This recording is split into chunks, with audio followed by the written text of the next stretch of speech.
प्रश्न माझा passage complete झाला, माझी प्रिंट अर्धीच दाखवली, माझी मिस्टेक फक्त 28 आहे, मला 0 मार्क्स कसं काय? जर मला त्यानुसार जर पाहायला गेलं तर माझं ओमिशन सुद्धा काहीच नव्हतं सर. 10 लाईन माझ्या पूर्ण रेड दाखवल्या गेल्या, म्हणजे सॉफ्टवेअरला सुद्धा पूर्ण तेवढाच प्रॉब्लेम. त्यांनी कुठलाच, मी त्यांना ऍप्लिकेशन सॉफ्टवेअर कुठल्या कंपनीला दिलेलं? आणि जेव्हा लॉग इन केल्यावरती फोटो यायला पाहिजे तुमचा विद्यार्थ्यांचं ज्याचं नाव आहे त्याचा फोटो, तिथे फोटो सुद्धा नव्हता आमचा. आम्हाला कसं करणार की ती परीक्षा कोणी दिली? चेकिंग पण नव्हतं, चेकिंग नाही, फोटो तिथे कॅमेरे होते, कॅमेरे चालू नाही. त्यांना मी प्रूफ मागितलं, ते म्हणतात आमची जबाबदारी नाही, सॉफ्टवेअरचा प्रॉब्लेम आहे. सॉफ्टवेअरवाले म्हणतात आमची जबाबदारी नाही, ते तुम्ही तुमचं बघा. मला म्हणे आम्ही चॅलेंज करतो म्हणे, तुमचं चुकीचं आहे. मी त्यांना दाखवू लागले माझा पॅसेज पूर्ण झालाय सर, हे ऍप्लिकेशन दिलंय आम्ही तिथे एवढ्या जणांना, म्हणजे एवढे प्रॉब्लेम्स आले कमीत कमी, आणि हे एवढ्या विद्यार्थ्यांच्या आम्ही तिथे सह्या घेतल्या जेवढ्यांना प्रॉब्लेम आले तेवढ्या.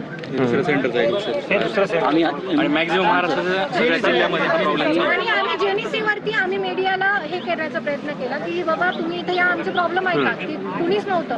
शेवटी आम्ही तिकडून इथे जवळपास 50 विद्यार्थी घेऊन आम्ही इथे जमा झालो, पण इथे हे ऐकायलाच तयार. 140 मुलांनी, पहिल्या शिफ्टच्या मुलांनी दिले एक्झाम, एकही मुलगा पास नाही. ज्या मुलांना पूर्ण रेड मार्क येते आणि पूर्ण जे 140 मुलं फेल येतात. असं होऊ शकत नाही, शक्य नाही, हे शक्य नाही. जेव्हा सगळ्या मुलांना येतो मी आत येतो. मला 2 मिनिट माझी पण झालीये, 2 मिनिट माझी पण झालीये, मी येईल ना, मी बोलेल. माझी पण परीक्षा झालीये सर. हा मी आ रहा हूं.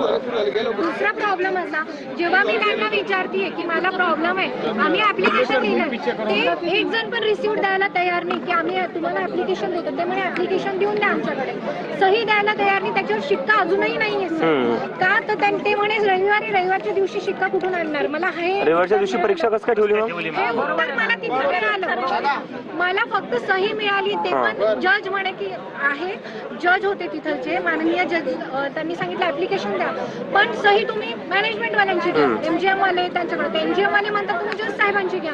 मी पहिल्या शिफ्ट पासून शेवटच्या आतापर्यंत तिथे फिरत होते सर. 3 तासापासून आम्ही सकाळच्या नाश्त्यावर सुद्धा नाही गेलो सर परीक्षा. सकाळची 10ची मुलं. मला 1 मिनिट, मी आजच्या लोकांना बोलतो. इथे बसून राहायचंच, बसून राहा. कीबोर्ड एकदम खराब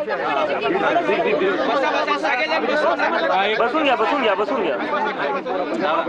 हा ठीक आहे. टेक्निकल इश्यू आहे, कीबोर्ड पासून स्क्रीन, सॉफ्टवेअर सगळं. दादा आजपर्यंत ऐका, सगळे ऐका, बसून घ्या दादा, बसून घ्या सगळे. गेट उघडा आहे, गेट उघडून देत नाही. सगळ्यांनी ऐकायचं तरच बोलणार आहे. गेट उघडा, येऊ द्या आतले आलो. ते बाहेर नाही यायला तयार आहे, ते बाहेर. अच्छा, त्यांना सेंटरने सोडत का? बरं, नाही, ठीक आहे, असू दे. दादा सर्वात महत्वाचा मुद्दा, हा बरोबर येतो मी, एका मिनिटात आलो यांचं ऐकून. दादा सर्वात महत्वाचं काय की कोर्ट जी टायपिंग एक्झाम कंडक्ट करते दरवर्षी नियमाप्रमाणे स्वतः करते किंवा जिल्ह्याच्या जी जिल्हा न्यायालय असतात तिथे करत असते. पण ह्या वेळेस त्यांनी विद्यार्थी संख्या बघता, जागा बघता सेंटर दिले. ठीक आहे, सेंटर दिले. मग आम्ही विद्यार्थ्यांनी सगळ्यांनी आधीच मेल केले होते की हे सेंटर म्हणा, दुसरे जे काही आधीच अशा गोंधळ झालेले सेंटर आहेत त्यांच्याबद्दल आम्ही आधीच तक्रार केली होती. अच्छा, सेंटर बद्दल आधीच तक्रार केलेली होती, तर त्यांनी आधी कोणी दखल घेतलेली नाहीये. मग आल्याच्या नंतर आमची मागणी काय सर्वांची, की असला गोंधळ उडेल, एक्झाम सेंटर चेंज करून देऊ नका आम्हाला.